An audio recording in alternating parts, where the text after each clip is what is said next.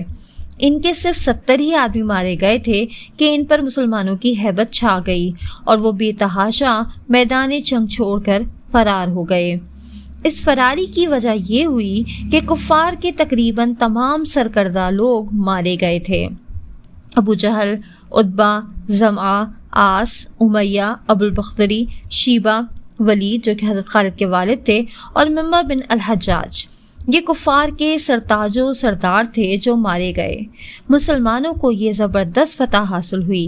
یہ واقعہ 17 رمضان سن 2 ہجری کا ہے۔ اس میں صرف 14 مسلمان شہید ہوئے تھے۔ کفار کو اس ہزیمت کا بڑا صدمہ تھا۔ انہوں نے زبردست تیاری کی اور 3000 کا عظیم الشان لشکر لے کر مدینہ پر حملہ آور ہوئے۔ رسول پاک صلی اللہ علیہ وسلم کو جب اطلاع ہوئی تو وہ بھی 1000 کی جمعیت لے کر ان کا مقابلہ کرنے کے لیے تشریف لے گئے۔ مسلمانوں کے ساتھ کچھ منافق لوگ بھی شریک ہو گئے تھے۔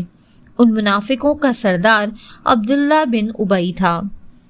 پادری نے پوچھا کہ یہ بتائیے یہ منافق لوگ کون تھے؟ حضرت عامر نے کہا، منافق وہ تھے جو دل سے مسلمان نہ ہوئے تھے، مسلمانوں میں تفرقہ ڈالنے کے لیے ظاہراً مسلمان ہو گئے تھے۔ پادری، لیکن اس لڑائی میں مسلمان 1000 کہاں سے آ گئے؟ حضرت عامر، جنگ بدر کے بعد تقریباً 1 سال کا وقفہ مل گیا تھا۔ اس عرصہ میں حضور اکرم صلی اللہ علیہ وسلم نے بہت سے قبائل کو مسلمان کر لیا تھا۔ پادری نے کہا، اچھا ہاں میں سمجھ گیا، اب آگے کہیے۔ حضرت عامر نے فرمایا، منافق جو واپس گئے ان کی تعداد 300 تھی۔ ان کے چلے جانے کے بعد مسلمان کل 700 رہ گئے۔ احد کے مقام پر پہنچ کر جو مدینہ سے تقریباً 2-2.5 میل کے فاصلے پر ہے، کفار سے مقابلہ ہو گیا۔ حضور اکرم صلی اللہ علیہ وسلم نے 50 تیر اندازوں کا ایک دستہ عبداللہ بن جبیر کی ماتحتی میں اپنی پشت کی گھاٹی کی طرف میں تعینات کر کے انہیں حکم دیا کہ وہ اپنی جگہ ہرگز نہ چھوڑیں، کیونکہ اس طرف سے دشمن کے حملہ آور ہونے کا اندیشہ تھا۔ جنگ شروع ہوئی۔ اس لڑائی میں حضرت خالد بن ولید بھی تھے۔ وہ اس وقت تک کفر کی حالت میں تھے اور کافروں کے ساتھ مل کر مسلمانوں سے لڑنے آئے تھے۔ وہ 100 سواروں پر افسر تھے۔ مسلمان اس مرتبہ بھی نہایت بے جگری سے لڑے اور انہوں نے کفار کو شکست دے دی۔ مسلمان مال غنیمت جمع کرنے لگے۔ جو تیر انداز گھاٹی کی پشت پر تعینات کیے گئے تھے وہ بھی یہ خیال کر کے کہ کافر بھاگ رہے ہیں اپنی جگہ چھوڑ آئے۔ حضرت خالد نے یہ دیکھ لیا۔ وہ اپنا رسالہ لے کر اس طرف سے حملہ آور ہوئے۔ یہ حملہ اتنا اچانک ہوا کہ مسلمان گھبرا گئے۔ مفرور کفار کے قدم جم گئے۔ نہایت کشت و خون ہوا۔ آخر مسلمانوں کو ہزیمت ہوئی اور فتح شکست سے بدل گئی۔ کفار کو یہ ہمت تو نہ ہوئی کہ وہ مدینہ پر حملہ کرتے۔ انہوں نے فتح ہی کو غنیمت جانا اور وہ احد ہی سے لوٹ آئے۔ اس طرح احد کے مقام پر حضرت خالد کی بے مثل شجاعت اور فنون جنگ سے واقفیت کی وجہ سے کفار کو کامیابی ہوئی۔ اس وقت آپ رضی اللہ تعالیٰ عنہ اسلام نہیں لائے تھے۔ یہ واقعہ ماہ شوال سن 3 ہجری میں ہوا۔ اس کے بعد کفار کو مدینہ پر حملہ کرنے کی بھی جرت نہیں ہوئی، لیکن اب یہودیوں نے مسلمانوں کو تنگ کرنا شروع کیا۔ انہوں نے جب دیکھا کہ اسلام دن بدن ترقی کر رہا ہے، لوگ جوک در جوک مسلمان ہو رہے ہیں، تو انہیں مسلمانوں سے عداوت ہو گئی۔ انہوں نے بلا وجہ ہنگامہ آرائی شروع کر دی۔ حضور اکرم صلی اللہ علیہ وسلم نے انہیں سمجھایا، لیکن وہ باز نہ آئے۔ مجبوراً ان سے بھی جدال و قتال کیا گیا۔ جب انہیں ہزیمتیں ہوئیں اور خیبر کی جنگ میں ان کی بالکل ہی کمر ٹوٹ گئی، تب وہ بھی سیدھے ہو گئے۔ اب مسلمانوں کو قدر اطمینان نصیب ہوا اور انہوں نے تمام عرب میں تبلیغ شروع کر دی۔ اللہ تعالیٰ کی شان قبیلے کے قبیلے مسلمان ہوتے چلے گئے۔ جب یہ خبر بیرو میں پہنچی تو آتش پرست اور عیسائی چونکے، چونکہ ایران میں آتش پرستوں کی اور شام و فلسطین میں عیسائیوں کی زبردست سلطنتیں تھیں، اور یہ دونوں سلطنتیں مسلمانوں کے خلاف اٹھ کھڑی ہوئیں۔ اس لیے رسول اکرم صلی اللہ علیہ وسلم کو فکر ہوئی۔ آپ صلی اللہ علیہ وسلم نے یہ سمجھ لیا کہ ان دونوں سلطنتوں میں سے اگر ایک بھی عرب پر حملہ آور ہوئی تو مسلمانوں کی خیر نہیں۔ حضور اکرم صلی اللہ علیہ وسلم نے ان فرما رواؤں کو تذبذب میں ڈالنے کے لیے خود ہی سلاطین عالم کے نام دعوت اسلام کے مراسلے روانہ کرنا شروع کر دیے۔ روسائے عرب، قیصر روم عیسائی شہنشاہ کسرا شہنشاہ ایران، شاہ حبش اور عزیز مصر کے پاس قاصد بھیجے۔ سوائے شاہ حبش کے اور سب بادشاہ ان مراسلوں کو پڑھ کر سخت برانگیختہ ہوئے، لیکن یہ سمجھ کر چپ ہو گئے کہ کہیں مسلمانوں کی طاقت زیادہ تو نہیں بڑھ گئی۔ اس خیال سے انہیں عرب پر حملہ کرنے کی جرت نہیں ہوئی۔ مگر شاہ ایران نے یہ گستاخی کی کہ رسول اکرم صلی اللہ علیہ وسلم کے مراسلے کو پھاڑ دیا۔ بیرون عرب میں دعوت اسلام کے پروانے بھیجنے کا یہ اثر ہوا کہ عرب کے مشرک اور یہودی بھی مسلمانوں سے خائف ہو گئے۔ حضرت خالد کے بھائی حضرت ولید مسلمان ہو چکے تھے۔ انہوں نے سن 7 ہجری میں حضرت خالد کو ایک خط لکھا جس میں تحریر تھا، یہ خیال رہے کہ ولید مدینہ میں اور حضرت خالد مکہ میں تھے۔ عزیز بھائی، اس وقت ساری دنیا گمراہی اور تاریکی میں پڑی ہوئی تھی۔